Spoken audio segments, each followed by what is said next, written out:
¿Sabes, Benjamín? Esta sintonía yo solo la pongo para personajes ilustres. ¿Me consideras ilustre entonces? Vale, gracias. Es una forma de empezar y de presentar a Benjamín Amo, un hombre joven que, bueno, a ver, si naciste en el año 1980, te debes considerar un tipo joven. Sí, ¿no? Dicen que la juventud es la única enfermedad que se cura con el tiempo. Sí, eso lo he padecido, tal vez. Bueno, y vamos a hablar del arquetipo de hombre inquieto. No sé si te defines de esa manera, de esa forma. Bueno, me definieron así, porque como el primer libro surgió cuando contaba con 21 años y desde los 17 y 18 he estado colaborando con medios de comunicación nacionales, como la revista Enigmas. En aquella época yo estaba involucrado en el periodismo de misterio, pues se me definió así, como el arquetipo de hombre inquieto, porque con 21 años se me consideraba precoz para ese tipo de cosas. Hombre, escribir con 21 años y publicar un libro es algo precoz, por lo menos en este mundo en el que los jóvenes no se emancipan hasta los 30 o 35 años. Este mundo llamado España, ¿no? Este mundo llamado España. Correcto. Bueno, el título de ese primer libro fue... Humo y estrellas, Ifni, la guerra ignorada. Bueno, ¿y cómo te adentraste en ese tema, en esa historia? Pues fue curioso porque mi padre hizo el servicio militar en Sidi Ifni, cuando aquello todavía era colonia española. Y yo crecí, como muchos tantos, escuchando esas historias de mil inacabables, interminables, y surgió en mí como una especie de interés o curiosidad muy especial. Entonces cuando mi padre quiso visitar aquellas tierras, 40 años después de haber estado allí, pues me apunté el primero al viaje. Sobre todo también porque supe que en Ifni todavía quedaba una mujer, la última española, que residía allí desde aquel entonces y que había tenido una serie de problemas con el gobierno marroquí por el tema de propiedades que le habían quitado, así por las buenas. Y pensé que era una buena historia, pensé que era un buen motivo para acompañar a mi padre y poder entrevistar a esta mujer, la última española en Ifni. Y a raíz de todo ese viaje, de toda esa experiencia, de ver aquellas tierras, pues surgió la idea de escribir ese libro sobre esa guerra, la última que libró España por una colonia y que muy poca gente conoce. La verdad es que prácticamente, bueno, al menos no ha trascendido de una forma mediática, no ha trascendido de una forma mediática. Eran otros tiempos también. Totalmente, sí. Bien. Eran otros tiempos en los que mucha más censura que ahora. Lo que no tenía que trascender no trascendía y eso, había, bueno, algo más de censura que ahora. Sí. La presentación del Templo de los Sentidos, eso, ¿qué ha significado para ti?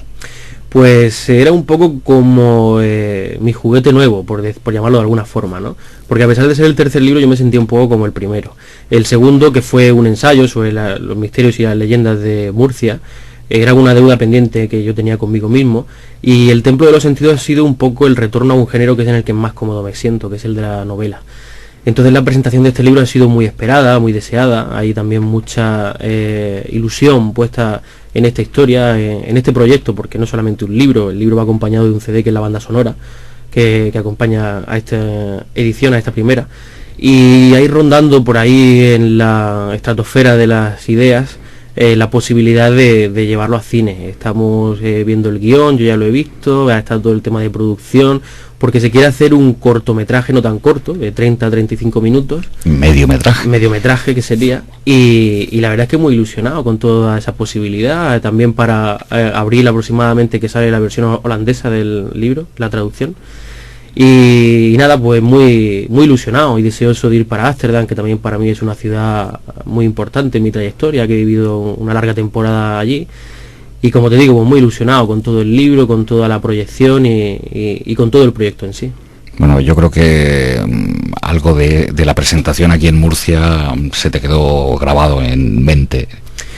Sí, para mí lo más importante, ayer lo escribían en el blog, para mí lo más importante de la presentación, además de poner, de hacer la puesta en escena pública del libro, fue la gente que estuvo allí, que para mí fue importante ver a gente, amigos personales que hacía mucho tiempo que no veían, y que fue una excusa ideal el volver a juntarlos todos con la presentación del libro.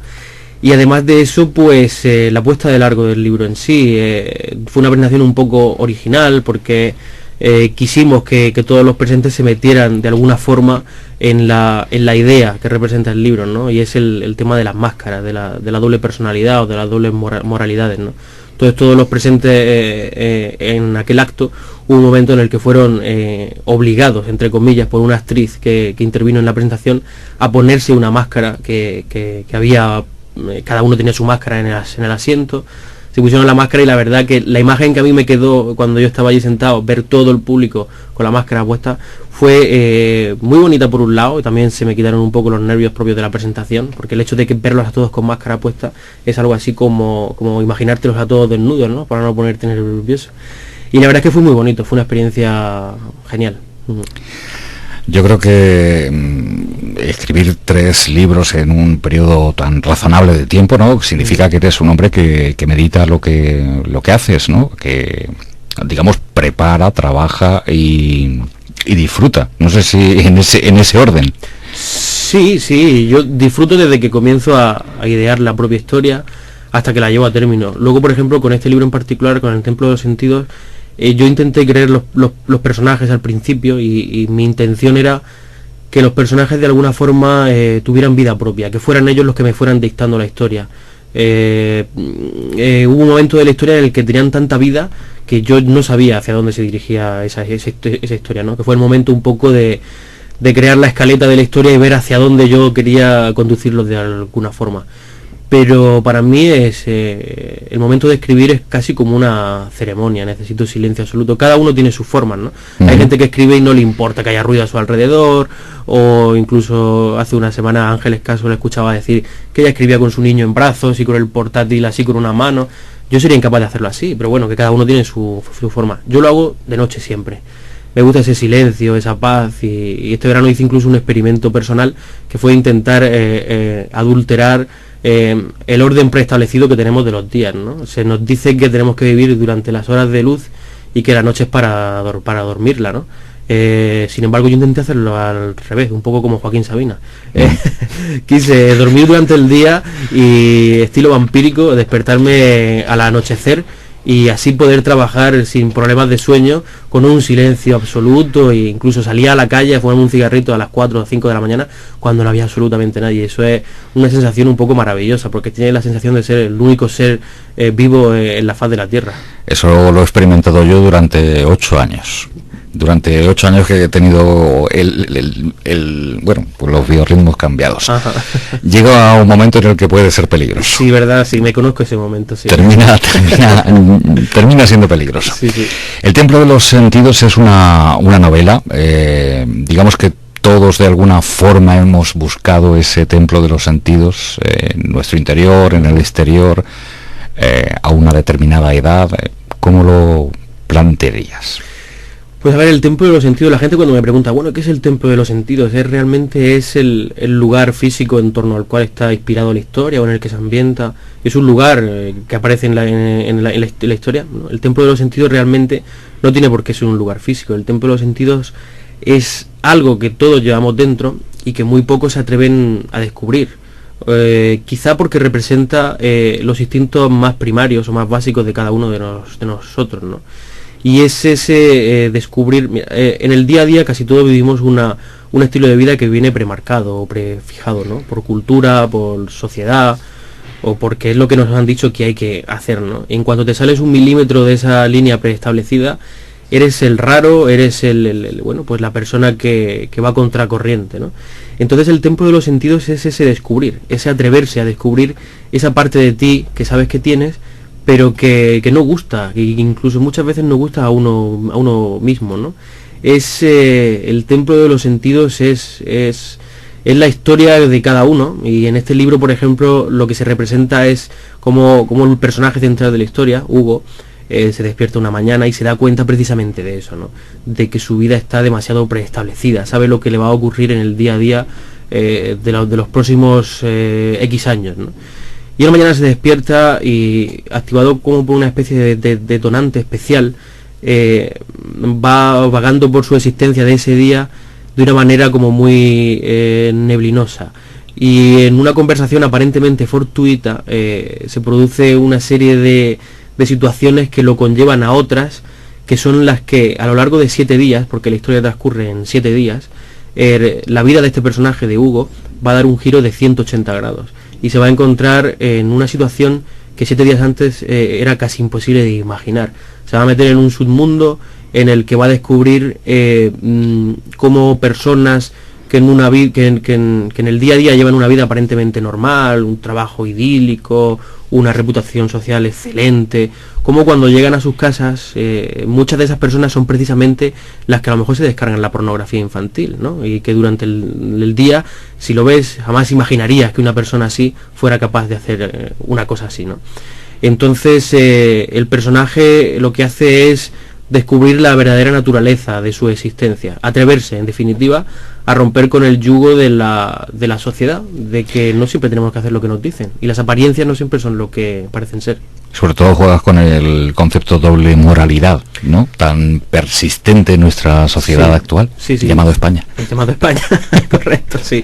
Sí, bueno, la doble moralidad es algo que está muy presente, y precisamente el tema de las máscaras que te comentaba antes en la presentación, pues lo que intentaba reflejar era un poco eso, y es que aunque la gente se ponía una máscara y pensaba que por llevar la máscara estaban dejando de ser ellos, lo que realmente eso quiere decir es que la máscara no tiene por qué ser algo que te pones, sino que la máscara puede ser el propio rostro que llevas en el día a día, y que cuando te quedas solo, y no tan solo, a veces en compañía de otras gentes que sabes que son de ideas semejantes a las tuyas, pues es el momento de quitarte la verdadera máscara, que es la que llevas durante el día. No sé, la verdad es que es sugestivo, sugerente, ¿no? Esta explicación, dan ganas de coger entre las manos ese libro. Pero yo no quiero dejar los trenes amarillos, no quiero dejarlos a un lado. Quiero que también nos hables de... si tú tuvieras que escribir un cuarto libro, que me imagino que lo tendrás ya en proyecto, ¿cómo lo vas a titular? Bueno, eso es complicado. Ya hay veces... Es que hay gente que empieza a partir del título, y hay gente que no, que empieza a través de la construcción, espera casi al último momento para que el título surja. Sí, mira, por ejemplo, con el primer libro, Humo y Estrellas, ese título, que en apariencia no tiene mucho que ver con lo que es la historia de Ifni, surgió cuando yo volvía del viaje de Marruecos. Bueno, pues yo estuve esperando el tren en Madrid, en Chamartín, y estábamos en la calle, era de noche, y mi padre iba a encenderse un cigarro, ¿no? Y yo estaba tumbado justo al lado suyo en un banco, y se encendió el cigarro, y esa primera bocanada de humo que soltó, pues justo en ese momento yo abrí los ojos, ¿no? Entonces yo lo que vi fue el humo, y de fondo un cielo estrellado precioso que había esa noche. Entonces a mi cabeza vino esa pequeña frase, humo y estrellas. Me gustó tanto que la anoté en el blog, junto con todas las notas que llevaba del viaje. Cuando llegó el momento de poner el título, pues pensé que no había mejor título que ese.